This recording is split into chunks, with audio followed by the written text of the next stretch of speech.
What are some main street business that are still making steady money to this day? I'm looking to start or acquire a main street business and try to notice the kind of business with the most stability. In my area, I've noticed that, despite the hard times of the pandemic and the recession, some businesses just don't want to die. Among them there are mattresses stores, wall paint stores, mid to upscale furniture antique store and flooring stores. Have you noticed similar stability in your area from these? Any one of you run such businesses? If so, any thoughts? Open to hear about other strong Main Street type businesses. I live in a medium-sized city 1-2 million people that is growing in Canada. The ones that survive the best have the lowest monthly expenses. The furniture store that's been there 30 years and owns the building and paid off the debt can survive almost anything. Not just furniture stores. Any store in this situation.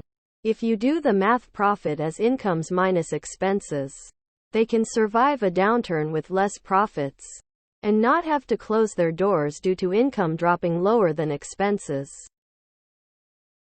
There's a She cocktail bar on my town's little main street that's always busy despite the $20 cocktails.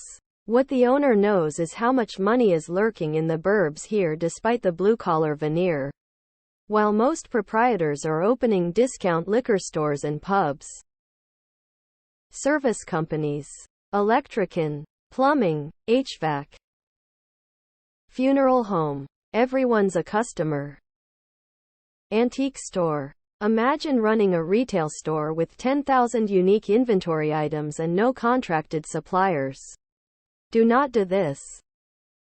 Ton of nail places and haircut places by me. They seem pretty resilient. Hometown bars. Most near me have been open for 30 years. Property management. Sadly, as home prices increase, the number of renters increase. Even when home prices drop, they are out of reach for most. Cell phone repair shops. Low startup costs. Modern cell phones are hard to fix if you don't have the expertise or the right tools. The right tools are not expensive and the expertise is not hard to acquire. But the time and cost is not worth it for the individual who just needs it done quickly and easily. The cost of the tools alone is often more than an individual repair. And without the expertise gained through practice, the amateur is unlikely to do as good a job as the expert. I think I could manage to swap out my iPhone battery or recalibrate the charging slot. But it's easier and sometimes cheaper to take it to a shop. There's tons. Problem with these places is they don't scale easily. Not impossible, but it's harder to scale. So depends on what your goals are. Nothing is really safe. You can have competition pop up at any time. Or new inventions that make your current business obsolete. Best way is to diversify. Off topic, but I'm intrigued that 1-2 million people is a medium-sized city. Hardware stores are basically bulletproof. I live in a snowy state and my store does small engine servicing. You'll gain loyal return customers if you create a program for local contractors to receive a discount or earn points. Like others have said, home repair business, electricity, plumbing, HVAC. I'd also add tax, escrow, and insurance businesses. Family owns and operates a breakfast and lunch place in a neighborhood with no competition. Business was good pre-pandemic, and even better post-pandemic. Businesses are all relative. The good ones like ours won't ever hit the market, they just keep getting passed down. They make a killing.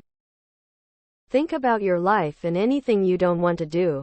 Those businesses survive. Haircut salon, mow your lawn, landscaping, heat or aircon, HVAC, so on. Nail salons and laundromat, dry cleaners, easy money. Laundromat. Liquor stores. They were even considered essential during lockdown. Massage parlors with stickers all over the windows and late hours. Kids places. Like an indoors playground. Or kids gym. Where you go with your kids. Pay $20 for unlimited play. And they kids can just get tired jumping around. While you sit in a cool place. Instead of going to the park and sitting under the aggressively hot sun. Those places also host birthday parties that are disgustingly expensive. But people are lazy to do anything themselves. So they just pay to have their kids' birthdays done there. I think this is the worst way to consider starting a business. If you have no knowledge, no experience, and no passion for an industry, it'll show, and your potential customers, vendors, and lenders will be able to tell a mile away. Dentists. Manufacture buttons or zipper. Most clothes need M. At least a friend here is killing it. Hardware or lumber stores. Because as long as you're growing, you're selling. But it is an indicator to bail. My Block Boost mobile store. Check cashing. Liquor store. Vape head CBD store. Bodega. Barber. Pizza shop. Chinese takeout. Next block fruit stand with bodega. Cheap fake furniture store. Towels. Curtains. Dustpans. Cheap pots etc. McDonald's. Bank. Pharmacy. Every other block in my neighborhood has exactly same plus the occasional AutoZone thrown in and Korean nail salon. Gun shops seem to survive all economies. I'm in the rental industry, still going strong. Equipment. Tool. Event rental. Look into for more info. Laundromat.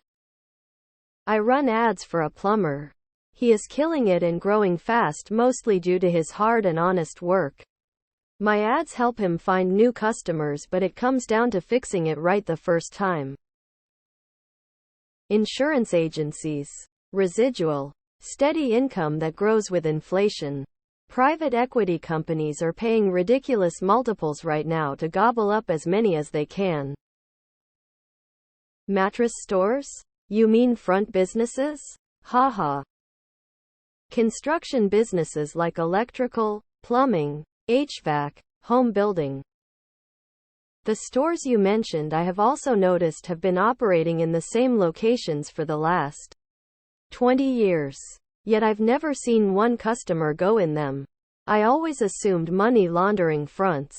But there are way more common laundering businesses that don't have to show actual physical items being sold on the books, like car washes, laundromats, massage parlors, etc. So IDK. Weird.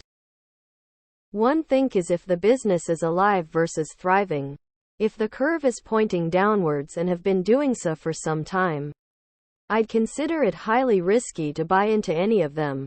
That considered, there are of course business as in your example that will not just go online. Additional examples could be such as cafes and hairdressers. But many companies are being disrupted. I would say construction or plumbing. Just be reliable. Don't steal from the customers. Be upfront about cost. Be in it to help people. Barbershop. Pinball bar. Pizza place. Pet supply. Daycare. Arts crafts with beer and wine. Yoga, massage, acupuncture. Florist. Fresh bakery. Deli, convenience store. Dry cleaners. HVAC and landscaping. Laundromat in low-mid-income neighborhoods. Good cafe. Just thinking of the ones that have been in my neighborhood since we moved here 12 years ago. Hardware. Appliance. Large. Shoe store. Don't ask me how. It is so small. Gift store. Florist. 3 or 4 restaurants. Dry cleaners. Coffee shops and ice cream stores do well in my town.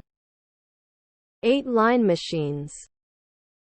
I know basic service businesses such as plumbers, electricians are making good money right now.